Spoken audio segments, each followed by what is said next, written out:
Forever and Always dari Taylor Swift membawa kebersamaan kita di kesempatan pagi hari ini ya, memasuki Jumat terakhir di bulan Juli karena kita akan segera memasuki bulan yang baru.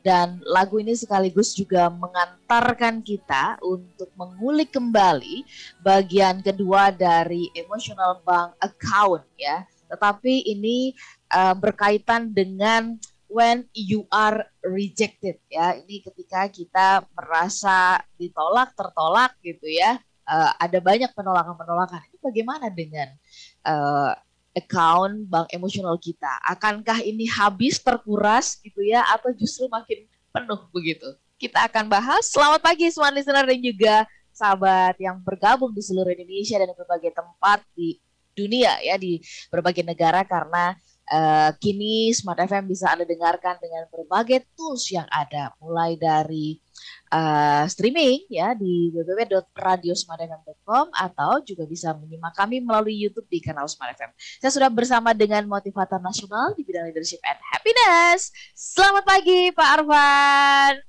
Selamat pagi Mbak Ola, apa kabar hari ini? Alhamdulillah. Sehat selalu, ceria selalu, sehat selalu ya. Iya.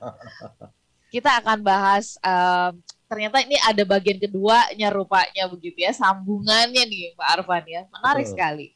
Nah tetapi sebelum sampai ke sini ya, kita bahas mengenai emotional bank account when you are rejected. Dari lagunya tadi itu loh, itu juga dari apa yang disampaikan oleh Taylor Swift itu juga bermakna banget. Nah di bagian mana Pak Arfan ingin coba memberikan highlight dulu nih, mengantarkan tema kita. Silakan Pak Arfan. Ya, terima kasih banyak Mbak Ola. Ini lagunya bagus sekali ya, dari Taylor Swift, dan ini judulnya Forever and Always. Nah ini sesungguhnya merupakan pengalaman pribadi nih Mbak Ola. Jadi ini true story dari Taylor Swift mengenai hubungan yang naik turun dengan kekasihnya gitu, sampai akhirnya dia melihat kekasihnya kok semakin lama semakin menjauh gitu. Ya, dan ini dia akui dalam wawancara dengan Los Angeles Times ya. Jadi ini menjadi sebuah berita gitu ya, bahwa hubungan yang tadinya baik kemudian semakin lama semakin memudar gitu, dan yang terjadi adalah sebuah penolakan nih. Nah ini akan kita bahas di dalam talk show kita pada pagi hari ini ya, kenapa sih orang menolak kita gitu ya. Nah di sini dia mengatakan begini, "These things is breaking down, we almost never speak." Hubungan kita sudah mulai runtuh, kita hampir tidak pernah berbicara. I don't feel welcome anymore. Aku tak lagi merasa diterima. Baby, what happened? Please tell me. Kekasihku, apa yang terjadi? Katakan dong kepadaku. Cause 1 second it was perfect, now you are halfway out the door. Karena sedetik itu rasanya begitu sempurna, tetapi sekarang engkau separuh jalan di luar pintu. Jadi sudah kakinya masih satu ada di dalam, tapi satu sudah ada di luar pintu. Itu tanda bahwa dia akan mengakhiri hubungan ini gitu. Nah ini topik yang sangat menarik Mbak Ola ya. Jadi kita bahas mengenai emotional bank account, rekening bank emosi bagian kedua, dengan tema when you are rejected, ketika engkau ditolak. Nah itu apa sebetulnya yang terjadi? Itu sangat menarik sekali Mbak Ola. Oke, nah kalau kita lihat dari lagu tadi ya, sebelum ke Taylor Swift, kita mau undang smart listener, silakan boleh pergunakan WhatsApp kami di 081325037717, atau juga bisa pergunakan live chat ya pada saat Anda sedang menyaksikan di YouTube di kanal Smart FM. Apakah ada di antara Anda yang saat ini merasa sedang ditolak ya, tidak diterima keberadaannya begitu, atau itu sudah lewat, sudah Anda lewati, sudah Anda lalui, dan pelajaran apa yang bisa Anda bagikan ya, ceritakan kepada kami. Silakan, kami tunggu sehingga nanti bisa ikut kita bacakan, kita diskusikan bersama-sama. Mari kita berangkat dulu bicara tentang when you are rejected. Itu ditolak itu nggak enak banget sih Pak Arfan, sangat-sangat tidak enak gitu. Jadi saya juga berhati-hati kalau misalkan ada orang yang mengatakan, aduh Ola, saya tuh jatuh cinta sama kamu. Waduh. Ini kan sensitif banget ya, soal perasaan itu sensitif banget gitu. Jadi saya berusaha untuk berhati-hati dalam merespon itu. Tapi sebenarnya sebelum kita bicara tentang emosi bank account-nya gitu. Tertolak itu sebenarnya apa sih gitu ya Pak Arfan ya? Ditolak itu tuh apakah tidak diterima keberadaannya gitu kan? Ditutup pintu komunikasinya begitu atau sebenarnya apa? Dan dia ada di wilayah mana sebenarnya? Mindset atau rasa? Silakan Pak. Very good question, Mbak Ola. Ini pertanyaannya bagus sekali ya. Jadi ditolak itu bentuknya bisa macam-macam ya. Misalnya kita minta bantuan orang lain, tapi orang itu nggak mau bantu. Ya, alasannya bisa macam-macam. Penolakannya bisa secara kasar, bisa secara halus gitu. Tapi intinya dia nggak mau bantu. Ya, penolakan itu juga bisa dalam bentuk orang mempersulit urusan kita gitu. Ya, sesuatu yang mudah kok dibikin susah ya gitu. Nah, itu adalah sebuah bentuk penolakan. Penolakan itu juga bisa dalam bentuk orang yang sangat kritis kepada kita gitu. Ya, kok di kantor misalnya kita ketemu sama orang yang kok kritis sekali gitu ya. Apapun yang kita lakukan tuh selalu salah, under the spotlight dan selalu salah gitu. Apapun, mau begini salah, mau begitu salah. Jadi ini maunya apa sebetulnya? Nah ini yang seperti ini yang perlu kita sikapi dengan jernih ya. Kenapa? Karena biasanya kalau kita mendapatkan perlakuan seperti ini dari orang lain, kita menyalahkan orang itu. Benar nggak? Kemudian kita mengatakan bahwa orang ini adalah troublemaker. Ya, orang ini adalah orang yang tidak kooperatif. Nah, ya. Nah, yang menarik, semakin kita menyalahkan orang itu bahwa dia troublemaker, bahwa dia tidak kooperatif, semakin kita menyalahkan, semakin kita juga tidak mendapatkan apa yang kita inginkan. Akhirnya hubungan jadi berjarak, malah benar-benar musuhan gitu. Nah, ini yang pada akhirnya membuat kita berada dalam posisi yang dirugikan gitu, Mbak Ola. Nah, karena itu saya ingin mengajak smart listener dan teman-teman semua untuk melihat penolakan ini dari kacamata yang berbeda. Dan pagi hari ini kita akan menggunakan kacamata rekening bank emosi. Karena ditolak itu sesungguhnya menyatakan sesuatu. Ya, ada sebuah informasi yang sangat penting ya ketika kita ditolak oleh orang lain. Nah, kita harus menemukan apa itu informasi itu. Karena sesungguhnya tidak ada orang yang pengen bikin kita susah kok. Nggak ada. Karena semua orang itu sesungguhnya naluri manusia itu adalah manusia kan makhluk sosial kan? Ya. Manusia tuh ingin bersahabat dengan siapapun. Itu nalurinya. Tapi kalau ada sampai orang yang bikin kita susah, sangat kritis kepada kita, memusuhi kita, menolak kita, pasti ada sesuatu sebetulnya yang bisa kita perbaiki dilihat dari kacamata rekening bank emosi. Itu Pak. Oke, baik Pak Arfan, kita sambung ini bahasannya nanti di sesi berikut ya. Kita coba temukan sebenarnya pesan apa yang mau disampaikan ya kepada kita ketika kita merasa atau ketika kita ditolak. Nah, ini juga nanti kita perlu perjelas. Ini sebenarnya hanya bentuk perasaan saja gitu kan. Perasaan kamu aja kali begitu. Atau memang ketertolakan itu tuh kita perlu nanti perjelas karena ada apa begitu sebagai bentuk sahihnya gitu ya. Oke, kita sambung nanti Smart Listener di sesi berikutnya. Tetap bersama dengan kami nantikan respon Anda. Kami jeda sambil kita coba resapi sebentar tadi apa yang sudah disampaikan oleh Pak Arfan. Kami kembali sesaat lagi. Smart Happiness.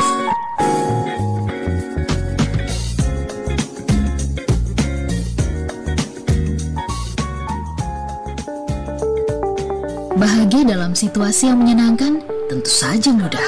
Itu terjadi secara alamiah. Anda tidak perlu belajar happiness untuk hal ini. Tapi bagaimana dengan bahagia di saat yang sulit dan penuh tantangan? Nah, tentu saja banyak orang yang tidak bisa. Bahagia yang seperti ini tidak bisa datang dengan sendiri. Dari Arfan Pradiansyah, Motivator Nasional Leadership and Happiness. Ikuti Happiness in Difficult Times, sebuah workshop terbaru dari Arfan Pradiansyah yang akan memberikan Anda 3 tools untuk tetap bahagia dan produktif di era pandemi yang penuh tantangan. Segera daftarkan diri Anda dan tim ke IMM di 0812 12345 949 0812 12345 949. Happiness in Difficult Times, 3 cara untuk bangkit di masa sulit.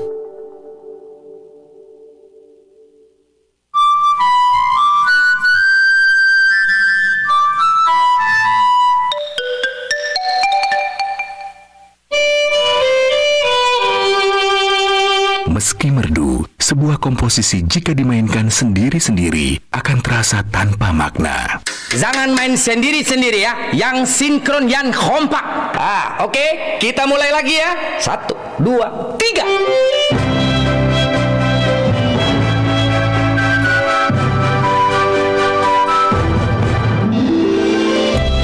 Kerjasama dan kekompakan, kita bangun kemerduan jadi kemegahan. Sebagaimana peran Indonesia mengajak negara-negara seluruh dunia untuk bangkit bersama, menghasilkan kontribusi positif untuk kemajuan peradaban dunia. Iklan layanan masyarakat ini dipersembahkan Kominfo untuk Presidensi G20 Indonesia. Recover together, recover stronger. Banyak hal baru di sekitar kita. This is my only favorite station. Nah, yang terbaru dari Smart FM, Anda bisa mendengarkan Smart FM melalui aplikasi Joox Music. Download melalui Play Store dan Anda bisa mendengarkan Smart FM dengan mudah sekali klik melalui aplikasi Joox Music. Download di Play Store dan Smart FM bisa Anda dengarkan dimanapun.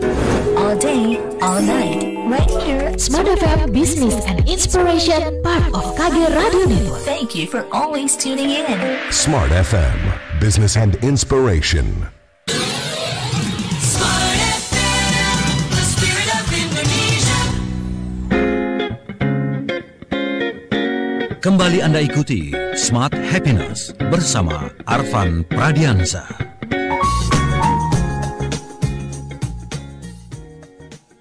Smart Listener dan sahabat yang bergabung, saya ingin menyapa Anda yang ada di Makassar dan juga Manado, Balikpapan, Banjarmasin. Selamat pagi buat Anda yang ada di Pekanbaru, Palembang, dan juga Medan. Hai, apa kabar semuanya? Mudah-mudahan sehat-sehat ya Bapak Ibu, sahabat semuanya. Kemudian Anda yang ada di Yogyakarta, Surabaya, Jakarta, Depok, Tangerang, Bekasi, dan juga kota-kota di sekitarnya. Dan Anda yang ada di Pontianak, terima kasih. Ini Pak Arfan, ada fansnya Pak Arfan ya dari Dinas. Gitu ya, ini sampai sempat kirim video gitu, ngasih tahu, wah saya tuh senang banget nih dengerin Pak Arfan, Mbak Ola lagi siaran, katanya begitu ya. Terima kasih banyak. Ya, nah semalam juga saya berjumpa dengan salah satu pendengarnya Smart FM, Pak Arfan ya di Hotel Pullman ya, dan sharing gitu tentang bagaimana, wah itu saya paling suka kalau dengarkan Mas Arfan katanya. Oke. Salam kembali ya Mbak Ola ya. Iya. Mudah-mudahan pagi hari ini juga sedang ikut mendengar ya perbincangan kita. Maka kita membahas mengenai emotional bank account ya. Kita cek simpanan emosional kita begitu ya, bank kita begitu. Ketika kita ditolak, ketika kita merasa tertolak, ketika ada penolakan. Nah, tadi menarik di sesi sebelumnya Pak Arfan memberikan clue bahwa ketika tertolak ini sebenarnya ada pesan yang mau disampaikan bicara tentang emotional bank kita. Tapi sebelumnya kalau kita bicara terdakwa ya ada buktinya nih ya, kan diputuskan oleh pengadilan ya, ini ditetapkan sebagai inilah begitu. Bagaimana dengan tertolak, ditolak, penolakan gitu? Itu sebenarnya seringkali wilayah perasaan saja tuh sebenarnya kita bisa lihat ada buktinya gitu loh Pak Arfan. Karena kadang-kadang kan ada orang enggak kok baik-baik aja gitu. Enggak fine kok gitu. Ya. Si Pak Arfan tuh kayaknya menolak saya, misalkan saya mengatakan gitu. Nanti kalau ditanya ke Pak Arfan, enggak saya baik-baik aja kok sama Mbak Ola. Baik kok, fine gitu. Ya. Silakan Pak Arfan. Ini pertanyaan yang bagus sekali Mbak Ola ya. Jadi ditolak itu adalah sebuah fakta, sesuatu yang real. Ketika orang tidak mau melakukan apa yang kita minta, gitu. Itu saja. Ketika orang tidak mau melakukan apa yang kita minta, itu namanya menolak. Apapun ceritanya. Tapi kan ada orang yang karena pandai berkata-kata, pandai berkomunikasi, membuat kita merasa tidak ditolak gitu, dengan kata-kata yang sangat manis, dengan kata-kata yang sangat halus, bisa menghibur kita. Tapi intinya bukan itu. Intinya adalah dia tidak mau melakukan apa yang kita minta. Jadi sebetulnya apakah dia menolak secara halus, secara kasar, itu sebetulnya sama saja, karena secara real orang ini tidak mau melakukan apa yang kita minta. Gitu Mbak Ola. Nah, penyebabnya apa? Nah, ini mestinya memberikan informasi kepada kita, ya. Dan ketika kita menggunakan tools yang namanya rekening bank emosi, ini saya ambil dari Stephen Covey dalam bukunya Seven Habits of Highly Effective People. Ini akan menjadi sangat menarik sekali, Mbak Ola, karena Stephen Covey ini membandingkan, membuat sebuah analogi yang namanya relationship, yang namanya hubungan antar manusia itu seperti kalau kita punya rekening di bank. Nah, bayangkan sekarang Mbak Ola pergi ke ATM. Oke? Yeah. Mbak Ola pergi ke ATM mau ambil uang 1 juta. Gitu kan? Masukin kartu ke ATM, ya, kemudian ada passcode dan sebagainya. Ternyata ditolak sama ATM. Kira-kira kenapa tuh Mbak Ola? Dana di dalam rekeningnya nggak mencukupi, gitu ya? Iya, itu. Jadi sangat sederhana sekali. Ketika ada orang yang menolak kita, itu sama dengan ATM yang menolak kita. Kenapa? Karena saldonya kurang. Jadi kita itu seringkali merasa, kita itu seringkali kegeeran, Mbak Ola. Merasa bahwa saldo saya sama orang lain itu saldo saya banyak gitu. Bahkan saking kegeerannya, saya merasa bahwa saya adalah nasabah prioritas bagi orang lain. Bagi si A, bagi si B, bagi si C. Padahal yang menentukan apakah saya itu nasabah prioritas atau tidak, itu adalah mereka itu. Kita harus tanya sama si A, si B, si C. Karena kalau ditanya, menurut pendapat Anda, Arfan Pradiansyah itu seperti apa gitu? Ya mereka akan bilang, oh baik, oh bagus, dan sebagainya. Tetapi sebetulnya ukuran dari hubungan kita dengan orang lain, itu bukan itu Mbak Ola. Ukuran dari apakah hubungan kita dengan orang lain itu bagus, saldonya cukup, bukan bahwa mereka mengatakan yang baik tentang kita, bahwa mereka tersenyum kepada kita, itu bisa hanya pencitraan saja gitu. Ukurannya adalah, mereka mau bantu kita nggak? Ketika kita membutuhkan sesuatu, mereka mau mengulurkan tangan nggak untuk membantu? Kalau mereka nggak mau mengulurkan tangan untuk membantu, betapapun mereka bermanis-manis di depan kita, beramah tamah di depan kita, tapi yang real-realnya mereka nggak mau bantu, itu menunjukkan bahwa saldo kita kurang di mereka. Itu Mbak Ola. Atau permintaan kita terlalu besar gitu. Jadi misalnya tadi Mbak Ola mau ambil uang 1 juta. Kemudian bilang saldo Anda tidak cukup. Ternyata cuma ada 500 gitu. Nah, cuma ada 500 mungkin. Kalau diambil 500 tapi jadi 0 kan mungkin kan harus disisakan katakanlah gitu ya. Jadi mungkin ternyata Mbak Ola hanya bisa ambil uangnya hanya bisa 400.000. 400.000 ada. Gitu. Tapi kalau 1 juta nggak ada. Nah, jadi apa? Kalau kita minta sama orang, mintanya sedikit saja gitu, orang mau mengabulkan. Oh, cuma segitu aja, mau mengabulkan. Tapi kalau kita mintanya banyak, yang sesuai dengan kebutuhan kita pada saat itu, butuhnya 1 juta. Nggak ada selalu 1 juta itu. Nah, ini yang seringkali kita salah memahami.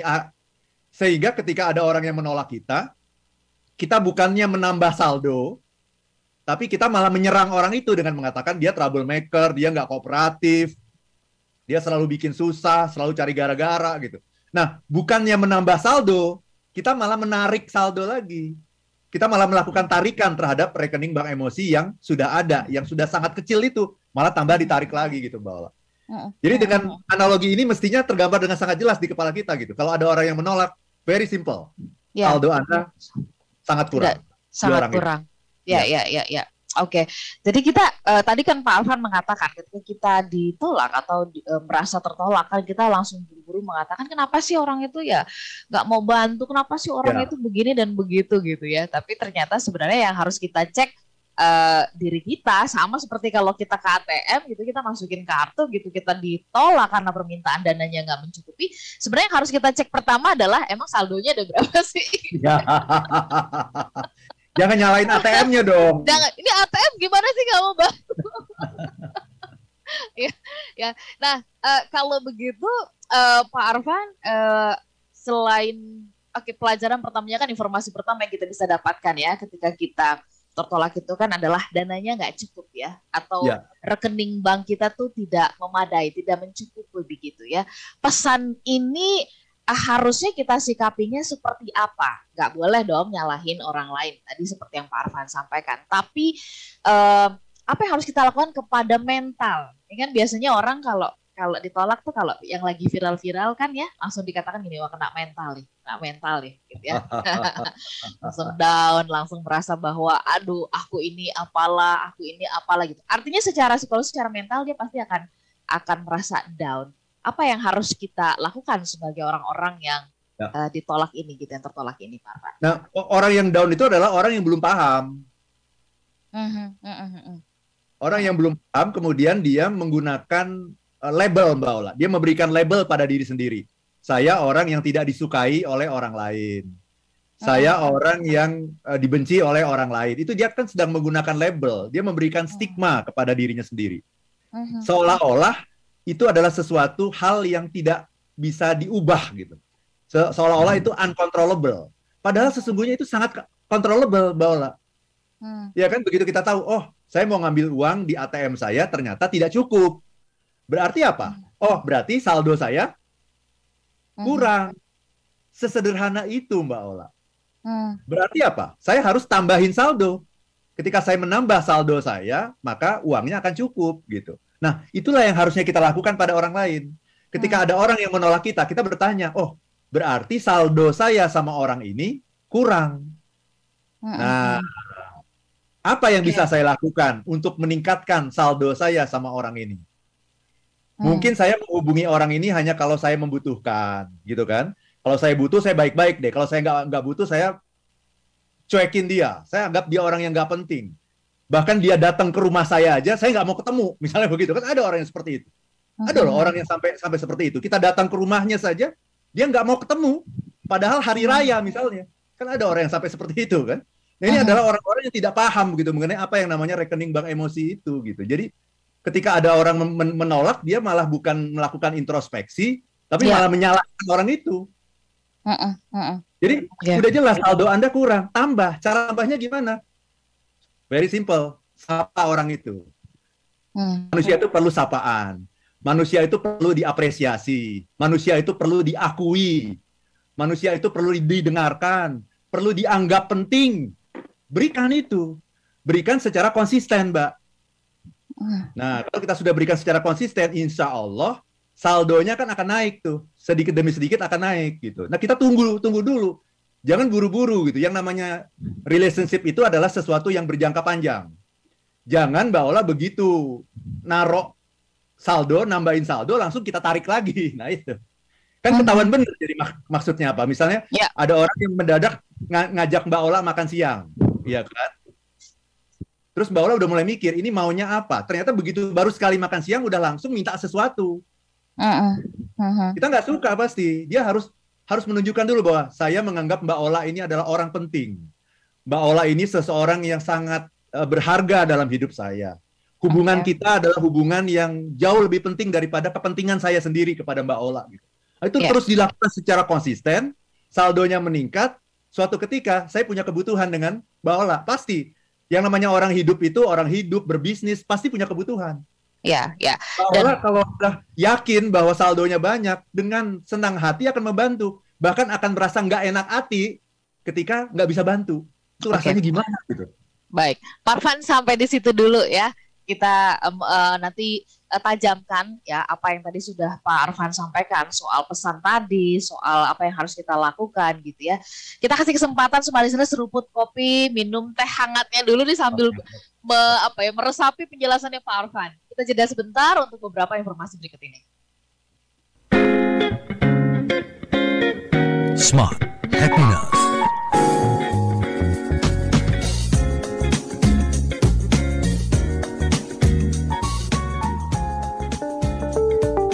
Bahagia dalam situasi yang menyenangkan tentu saja mudah. Itu terjadi secara alamiah. Anda tidak perlu belajar happiness untuk hal ini. Tapi bagaimana dengan bahagia di saat yang sulit dan penuh tantangan? Nah, tentu saja banyak orang yang tidak bisa. Bahagia yang seperti ini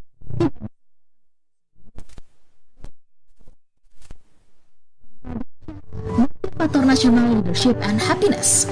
Ikuti Happiness in Difficult Times, sebuah workshop terbaru dari Arfan Pradiansyah yang akan memberikan Anda 3 tools untuk tetap bahagia dan produktif di era pandemi yang penuh tantangan. Segera daftarkan diri Anda dan tim ke di 0812 12345 949, 0812 12345 949. Happiness in difficult times. 3 cara untuk bangkit di masa sulit.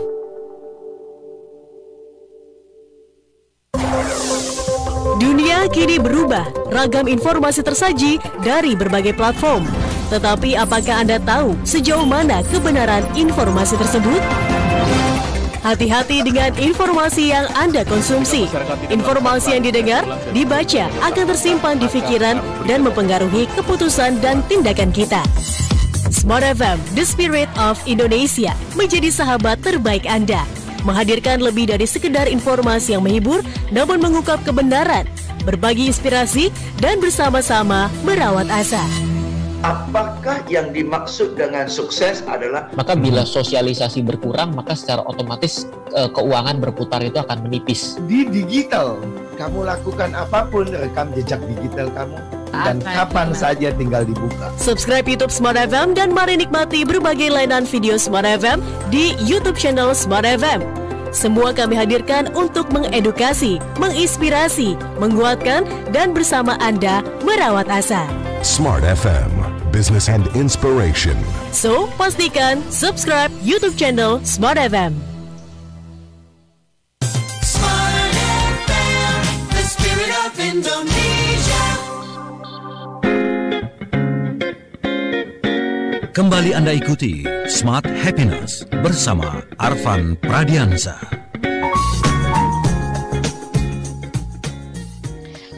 Smart listener dan sahabat yang bergabung, terima kasih buat Anda yang bersama-sama dengan kami di kesempatan pagi hari ini. Sudah banyak yang merespon nih Pak Arfan ya, bahkan ada yang sharing curhat pagi hari ini kepada kita. Aduh Mbak Ola, Pak Arfan, gimana ya rasanya kok gak enak banget kalau lebih merasa ditolak gitu ya.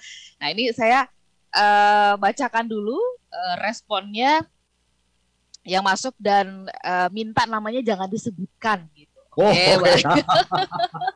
Ini dalam nih kelihatannya. Ini dalam nih ya. Oke, saya sebutkan Ibu Mawar lah gitu ya. Sebut saja Ibu Mawar namanya gitu. Pak Arfan, saya sudah menikah 15 tahun ya dengan suami dan dalam catatan saya gitu ya, kalau saya lihat account saya begitu, rekening saya, itu saya merasanya sih Pak Arfan ya, saya merasanya itu sudah sangat melayani suami gitu ya, melakukan apa yang dia mau gitu ya, bahkan rasanya saya tidak ada keinginan untuk berbantah atau menolak apa yang suami inginkan saya lakukan gitu. Kami punya 2 orang anak, selama 15 tahun menikah, anak-anak kami ini sehat-sehat, berprestasi di sekolahnya masing-masing, begitu ya. Dan ketika saya tahu kenyataan bahwa suami saya ini punya hubungan gelap dengan sahabat saya sendiri, Pak Arfan, gitu ya. Saya di situ merasa benar-benar sangat merasa tertolak gitu. Karena saya merasa sudah memberikan yang terbaik ya sepanjang kami bersama-sama. Nah, perasaan tertolak ini membuat sekarang ini kalau menurut saya begitu ya, kok hubungannya jadi kayak agak dingin Pak Arfan. Saya akui ini sebenarnya dimulai dari sikap saya sendiri sih, katanya begitu ya. Nah, ini penting nih. Ya.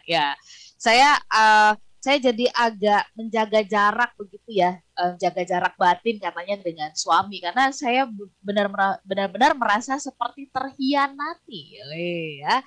Apa yang harus saya lakukan Pak Arfan ya, kalau dalam kondisi kayak gini supaya hubungannya jadi equal tuh seperti apa sih Pak Arfan? Silahkan Pak Arfan, walaupun bukan penyintas tapi pasti Pak Arfan kan untuk bisa dapat nasihat kan nggak melulu kita harus dapat dari penyintas kan ya Pak Arfan.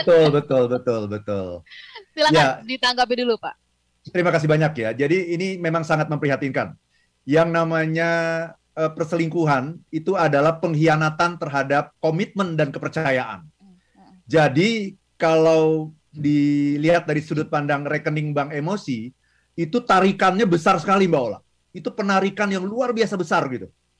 Ya, kalau kita berantem dalam rumah tangga ya, kalau berantemnya itu hanya gara-gara salah komunikasi, salah ngomong gitu ya, itu namanya masalah komunikasi. Apakah ada penarikan dalam rekening bank emosi? Ada, tapi penarikannya tidak banyak gitu. Ya, itu sesuatu yang biasa. Asal kita selesaikan gitu. Karena kalau tidak diselesaikan, itu juga bisa menghasilkan tarikan yang besar juga gitu. Tapi kalau kita ada masalah komunikasi sedikit, salah ngomong, salah kata-kata, kemudian diselesaikan, itu fine ya. Nah, tetapi kalau sampai ada hubungan gelap ya, ini merupakan tarikan yang sangat besar, bahkan bisa menghancurkan itu. Rekening bank emosi itu hancur betul-betul.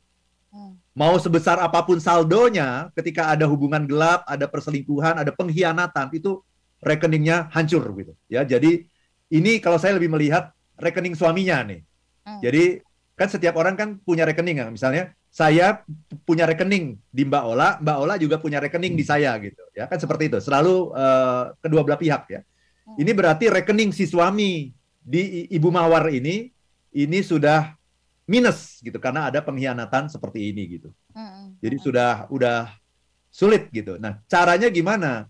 Ya, caranya tentu saja kita harus, kalau hubungan ini kita anggap penting, kita harus mau duduk dan membicarakan ini. Ini kuncinya nih, kalau kita merasa hubungan ini penting gitu ya. Iya. Kalau Anda menganggap hubungan ini penting. Tapi kalau Anda menganggap hubungan ini tidak penting, ya sudah, tinggalkan saja. Nah, jadi ini pilihan. Jadi pertanyaan akan saya ajukan kembali ke Ibu Mawar. Bu Mawar, hubungan Anda dengan suami ini, yang sampai hari ini sudah dikaruniai 2 orang anak, menurut Ibu Mawar, hubungan itu penting nggak? Kalau hubungan itu penting, selalu ada jalan. Tapi seringkali kita, di dalam batin kita sudah mengatakan, ini nggak penting. Kalau tidak penting, kita sudah menutup jalan apapun yang ada di hadapan kita, sudah kita tutup gitu. Jadi saya kembalikan kepada Bu Mawar sendiri. Ini penting nggak? Kalau penting, kita akan mengupayakan apapun. Dan salah satu cara adalah ya dengan membuka diri. Ayo, kita ngobrol. Kan kita yang namanya menikah itu kan komitmen. Dan komitmen itu kan bukan hanya antara 2 pihak. Sesungguhnya kan antara 3 pihak ya. Suami, istri, dan Tuhan. Nah ini gimana nih? Mari kita bicarakan. Tidak ada yang tidak bisa kita bicarakan kalau kita menganggap ini penting. Itu jawaban saya, Mbak Ola. Ya. Baik, kemudian berikutnya saya ke Ibu Evita, masih ibu-ibu nih ya. Tadi ibu, sekarang juga ibu. Ini boleh disebut namanya ya. Boleh. Merasa kehadiran orang itu mengganggu kenyamanan. Itu artinya saya kurang suka, rejected dengan orang tersebut. Salah satu sebabnya saya suka ngomentarin hidup orang lain. Jadi males nih Pak Arfan ya. Kalau ada seseorang ini. Jadi Bu Evita terang-terangan nih bercerita gitu. Saya menolak kehadiran seseorang gitu. Kenapa? Karena nggak suka dengan attitude-nya yang selalu membicarakan hidup orang lain gitu. Merasa buat Ibu Evita ini jadi energi negatif ya. Nanti Pak Arfan silakan menanggapi. Dari Pak Henry di Jakarta, selamat pagi, semangat Mbak Ola, Pak Arfan. Gimana konsep bank emosi ini diterapkan di dunia kerja soal ketertolakan ya, terutama hubungan dengan atasan dan bawahan yang juga sama dinamikanya gitu ya Pak Arfan ya, kayak pasangan antara suami dengan istri, antara anak dengan orang tua dengan anak begitu. Pak Arfan silakan. Ya, terima kasih banyak. Ini pertanyaannya bagus-bagus sekali nih Mbak Ola ya. Jadi kalau Bu Evita ini dia yang menolak. Nah ini agak beda dengan topik kita. Tertolak ya, kita ditolak. Kalau topik kita kan ketika Anda ditolak. Ya, ketika Anda ditolak, berarti jawabannya adalah kenapa Anda ditolak? Karena rekening saldo saya kurang di orang itu. Gitu. Nah itu kalau ketika kita ditolak. Berarti kalau kita ditolak, maka kita jangan nyalahin orang, tapi kita tambahkan saldo saja, tingkatkan saldo kita gitu. Ya. Nah, saya tidak membahas mengenai kalau Anda menolak gitu ya. Kalau Anda menolak ya silakan saja. Kalau Anda merasa bahwa ada orang yang mengganggu hidup Anda dan orang itu tidak penting-penting amat dalam hidup Anda, tolak saja. That's fine gitu. Ya, orang itu yang harus melakukan introspeksi dong, ya. Nah, yang kedua adalah Pak Henry. Konsep di dunia kerja seperti apa kaitan dengan rekening bank emosi? Gini Mbak Ola. Ini penting sekali nih, ya teman-teman semua ya. Jadi, kita harus menyadari bahwa setiap interaksi yang kita lakukan dengan orang lain itu hanya akan menghasilkan 2 kemungkinan, Mbak Ola. Kalau saya ngobrol sama Mbak Ola nih, ini kemungkinannya cuma 2. Saya lagi nyetor, atau saya lagi narik. Ya. Tidak ada interaksi yang bukan setoran dan bukan tarikan, tidak ada. Setiap saya ngomong sama Mbak Ola ini saya lagi nyetor atau lagi narik nih. Kita perlu menyadari itu gitu. Karena kadang-kadang kita sesungguhnya sedang menarik, tapi kita menyangka kita sedang menyetor. Jadi kita harus tahu gitu, misalnya kalau saya mendengarkan gitu ya, saya mendengarkan, berusaha memahami apa yang Mbak Ola inginkan, berusaha memenuhi apa yang menjadi harapan Mbak Ola, itu saya sedang memberikan setoran kepada Mbak Ola. Tapi kalau saya minta dimengerti, saya minta dihargai, saya minta dihormati gitu, saya sedang menarik dari Mbak Ola. Gitu. Bolehkah saya menarik? Boleh. Bukan nggak boleh. Namanya kita hidup. Hidup itu adalah give and take. Jadi saya boleh narik, tetapi saya harus pastikan dulu bahwa saldo saya di Mbak Ola itu cukup besar. Sehingga kalau saya minta sesuatu sama Mbak Ola, minta tolong, minta bantuan, Mbak Ola dengan senang hati akan mengabulkan apa yang saya minta. Kenapa? Saldonya gede. Saya nasabah prioritas. Nah itu. Ya, jadi nomor satu yang harus diingat Mbak Ola, setiap interaksi kita itu hanya ada dua kemungkinan. Anda bisa menarik atau Anda bisa menyetor. Nah, pastikan bahwa setiap interaksi adalah setoran. Dan kalaupun Anda ingin menarik, that's okay. Tapi pastikan saldo Anda sangat besar pada orang itu, sehingga dia tidak akan menolak permintaan Anda. Nah, itu yang pertama. Yang kedua, Mbak Ola, kita juga seringkali merasa saldo kita di orang lain itu cukup gitu. Padahal, bagi orang-orang yang ketemu setiap hari dengan kita, orang-orang yang berinteraksi dengan kita, itu saldo kita selalu kurang, Mbak Ola. Kenapa? Karena ketika kita berinteraksi kan kita banyak maunya nih sama orang nih. Jadi saldonya selalu kurang. Sama teman-teman kantor tuh saldonya selalu kurang. Nah, karena itu, supaya interaksi kita bisa berjalan mulus, kita harus berpikir setiap hari nambahin saldo. Setiap hari saya harus mikir, hari ini saya mau nyetor apa ya ke tim member saya? Saya mau nyetor apa ya ke atasan saya? Saya mau nyetor apa ya ke tim leader saya gitu. Kenapa? Karena yang namanya hubungan yang terjadi setiap hari itu harus terjadi setoran yang konsisten terus-menerus. Nah, ini beda dengan teman lama, Mbak Ola. Kalau hubungan sama teman lama itu saldonya begitu-begitu aja nggak apa-apa. Kita nggak usah nyetor, nggak apa-apa.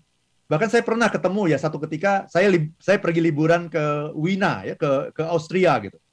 Nah, di Wina itu kebetulan ada teman saya yang sudah 25 tahun tidak ketemu, Mbak Ola. Terakhir ketemu waktu kita sama-sama ngambil S2 di London.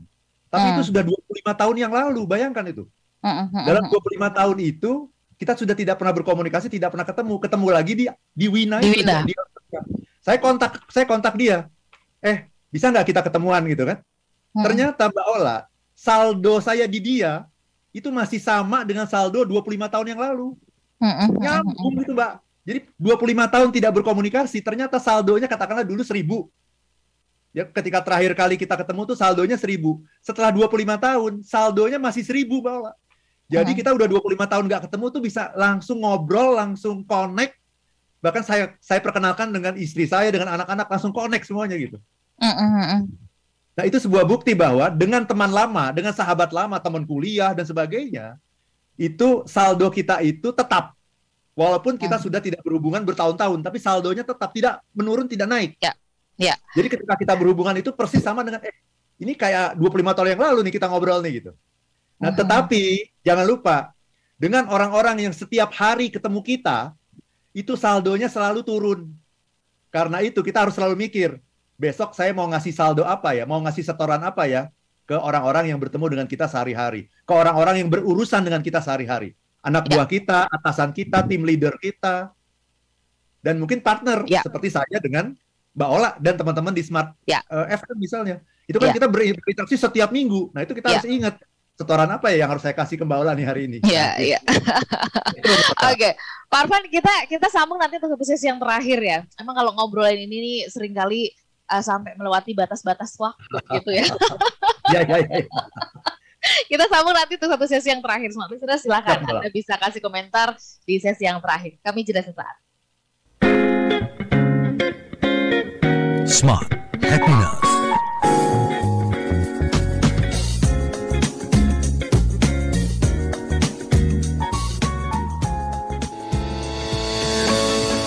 Smart FM Business and Inspiration, dapatkan inspirasi yang akan membuat hidup Anda lebih berkualitas. Bersama kami mulai dari pukul 11 siang. Dimulai dari Smart Parenting di hari Kamis. Poinnya di situ adalah kita memberikan kesempatan bagi anak untuk bertanggung jawab. Jumat, Smart Woman. Nah, kalau kita mengukur keberuntungan orang lain dengan keberuntungan kita, kebetulan gap-nya nggak sama gitu kan, atau kita jauh dari apa yang didapatkan oleh orang lain, kita tidak akan pernah puas gitu kan. Pastikan Anda menyimak Inspirasi pukul 11 waktu Indonesia Barat. Smart FM Business and Inspiration. Berlalu lintas di kota besar memang akan sering mengalami kemacetan. Tapi kalau bisnis atau usaha Anda tentu tak boleh sampai macet. Agar tidak macet, saatnya sekarang produk dan jasa yang Anda kelola semakin dikenal bersama Smart FM Network. Business information, wisdom and inspiration.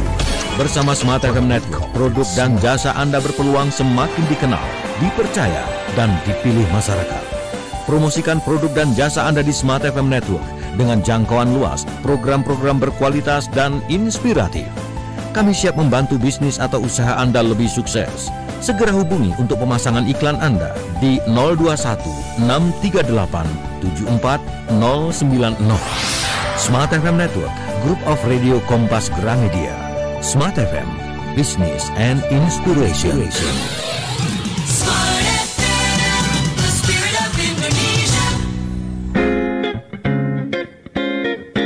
Kembali Anda ikuti Smart Happiness bersama Arfan Pradiansa.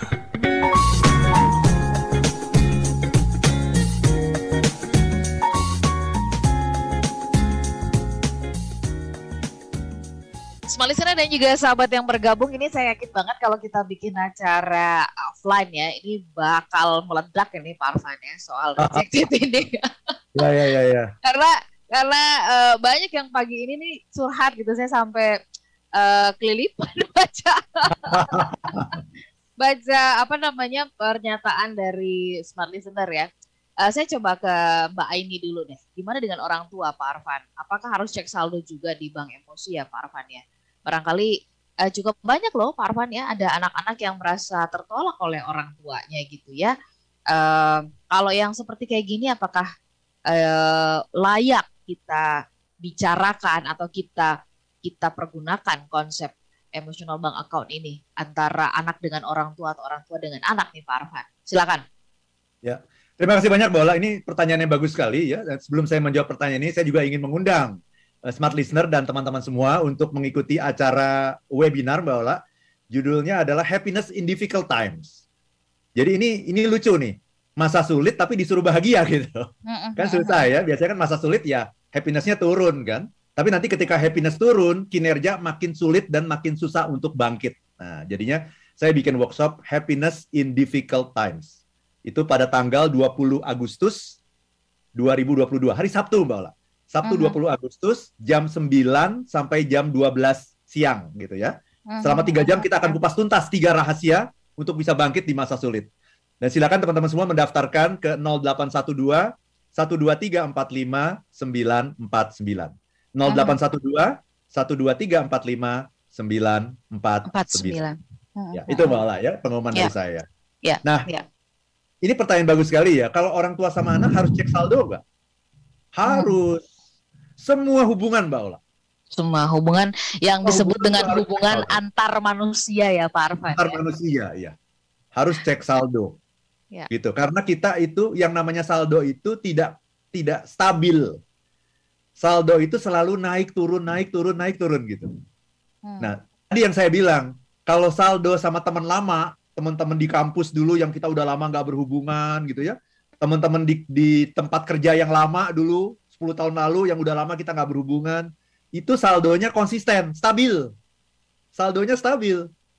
Nah, yang membuat saldo itu naik turun adalah karena kita berinteraksi. Karena yang namanya manusia itu kan penuh dengan alpa, penuh dengan kesalahan, penuh dengan kehilafan gitu, sehingga saldonya naik turun. Penuh dengan ekspektasi gitu ya, dan seringkali ekspektasi kita tidak dipenuhi oleh orang lain. Saldo turun. ekspektasi dipenuhi sama orang lain, saldo meningkat.